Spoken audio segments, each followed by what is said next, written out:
Hello, my name is Emily Steele, and this is Billing an Additional Crane. Some background. I am in the process of building a new building. When I'm driving past the construction site, I noticed that there are two cranes on site when initially we had agreed upon one. So going back to the office after driving past the construction site, I noticed that, yes, I was correct. Initially, we agreed to pay for one crane, but we are paying for two. So at the next project meeting about the construction site, I asked the project manager if the second crane is necessary, and they let me know that it does get used sometimes, and it's keeping the project on track. And there is the worry that if I stop paying for the second crane, the general contractor will instruct his crew to slow down their work to show that it is necessary and take our project longer than expected. The issue is keeping the second crane for the next few months will cost almost $30,000. So the first theory I used to look at this dilemma was the Utilitarian Theory, which takes into consideration all of the options to come up with the best outcome for the vast majority. So looking at this situation with the additional crane, I would have a meeting with the rest of the project team, see what they think. Can they show that this second crane is worth the money? I also think doing a deep dive into financials to see what the comparison would be to keep it for the next few months versus what it would look like if we got rid of it but do the project out longer beyond what we were expecting. And just kind of getting a contrast to see what are our best options, getting a forecast of um, keeping it versus not keeping it, and then also maybe coming to a compromise with the general contractor to see if there are days where it would be used, the second crane, and if we could pay for just those days on their own to kind of come up with a compromise that works for everyone.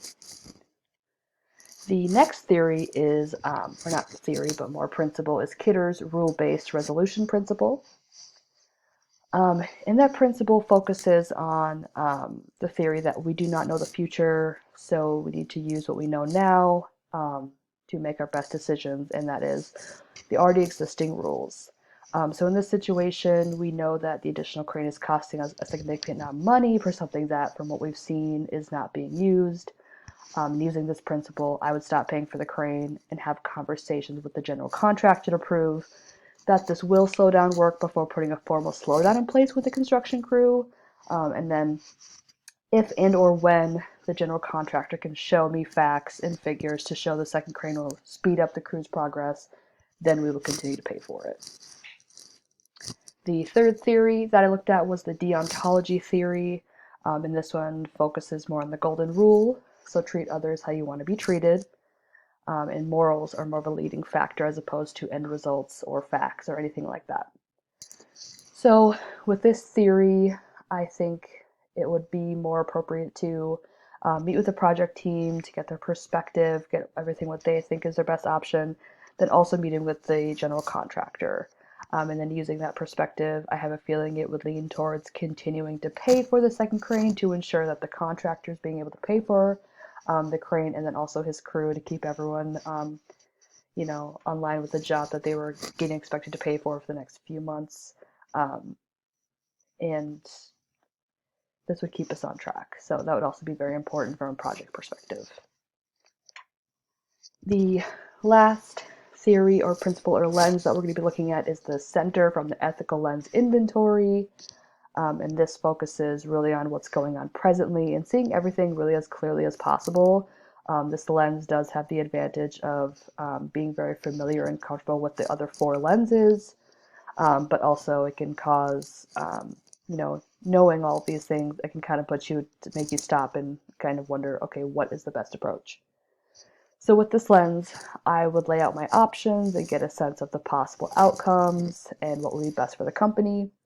A large part of this is the financial aspect and how it's affecting and how that's going to affect how we proceed along with this project and make sure it's being done on time. If the additional $30,000 will make or break this project, we need to stop paying for the second crane. Also, if this is going to derail the timeline for the project, there needs to be a compromise made to the general contractor to make sure it stays on schedule without the additional crane.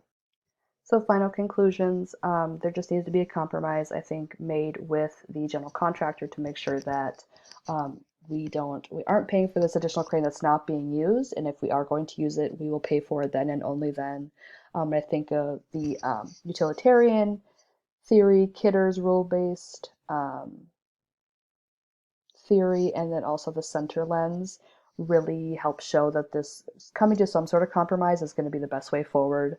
The deontology theory is really not going to help us come to a resolution in this case. It's really just kind of going to hurt us and not really get us to where we want to be to help get this project moving forward and keeping it on track without spending an additional $30,000.